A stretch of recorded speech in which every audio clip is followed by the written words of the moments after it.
دوجار دۆناڵد ترامپ سەرۆکی ئەمریکا بڕیارە چاوەڕوانکراوەکەی ڕاگەیاند و بە فەرمی باجە گومرگیەکانی لەسەر کاڵا و کەلوپەلی هاوردەکراوی وڵاتانی جیهان بە ڕێژەی جیاواز زیاد کرد کە کاریگەریەکەی بە خێرایی لەسەر نرخی نەوت دەرکەوت و پێشبینی دەکرێت کاریگەری خراپی دوورمەوداش لەسەر گەشەی ئابووری جیهان جێبهێڵێت.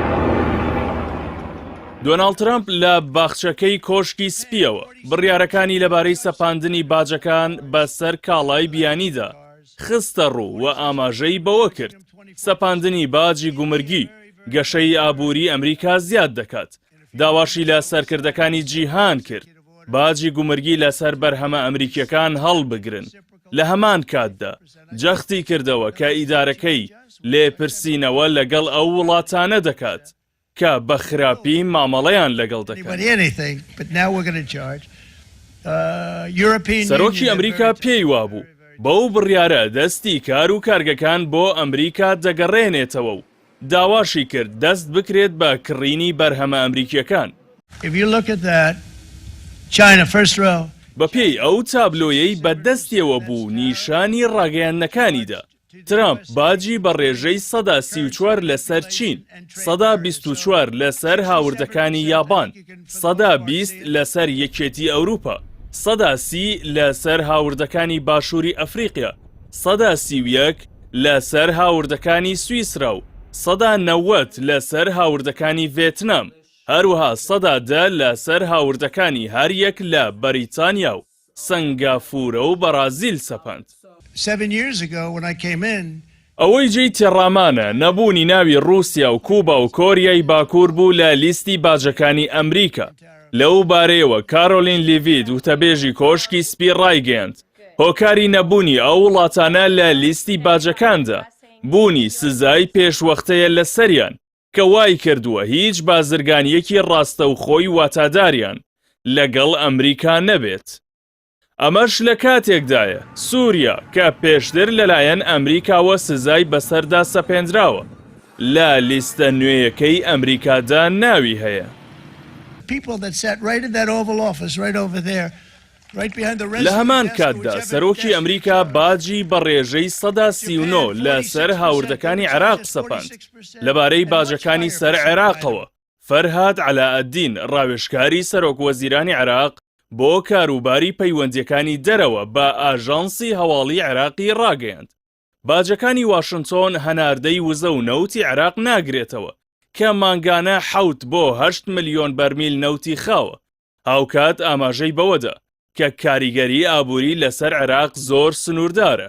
ڕاوێژکارەکەی سەرۆکوەزیرانی عێراق جەختیشی لە هاوبەشی استراتیژی پتە و بەهێزی نێوان عێراق و ئەمریکا کردەوە.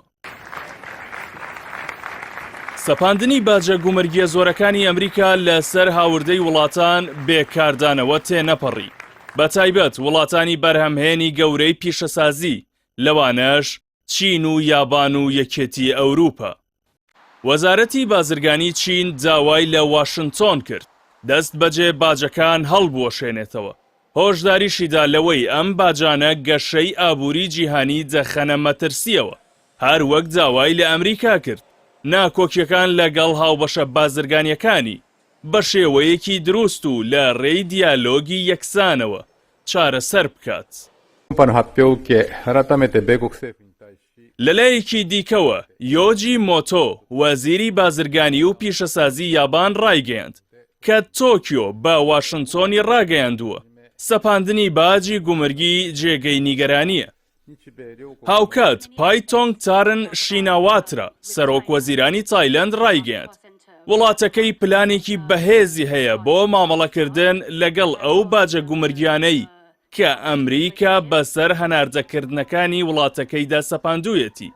جەختیشی کردەوە کە بانکۆک هیوای وایە لە ڕێگەی دانوستانەوە بتوانێت ڕێژەی باجەکان کەم بکاتەوە. هەروەها ئیمانوێل ماکرۆن سەرۆکی فەڕەنسا داوای کۆبوونەوەیەکی بەپەلەی لەگەڵ نوێنەرانی ئەو کەرتە جیاوازانەی فەڕەنسا کرد کە کاریگەری باجە گومرگیەکانیان دەکەوێتە سەر. هاوکات ئۆرسۆلا ڤۆندەرلاین سەرۆکی کۆمیسیۆنی ئەوروپاش ڕایگەیاند باجە گومرگیە نوێیەکانی سەرۆکی ئەمریکا زەبرێکی گەورەن بۆ ئابووری جیهانی وتیشی کە ئەوروپیەکان ئامادەن وەڵام بدەنەوە.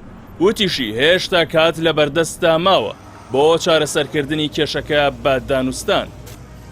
بەپێی ڕاپرسیەکیش کە دامەزراوەی یۆگۆف ئەنجامی داوە، زۆرینەی 6 وڵاتە گەورەکەی ئەوروپا لەگەڵ ئەوەدان ڕەسمی گومرگی تۆڵە ئامێزانە بەرانبەر کەلوپەل و کاڵە ئەمریکیەکان بگرنەبەر، هەرچەندە دەزانن ئەم هەنگاوەیان کاردانەوەی پێچەوانەی لەسەر ئابووریەکەیان دەبێت.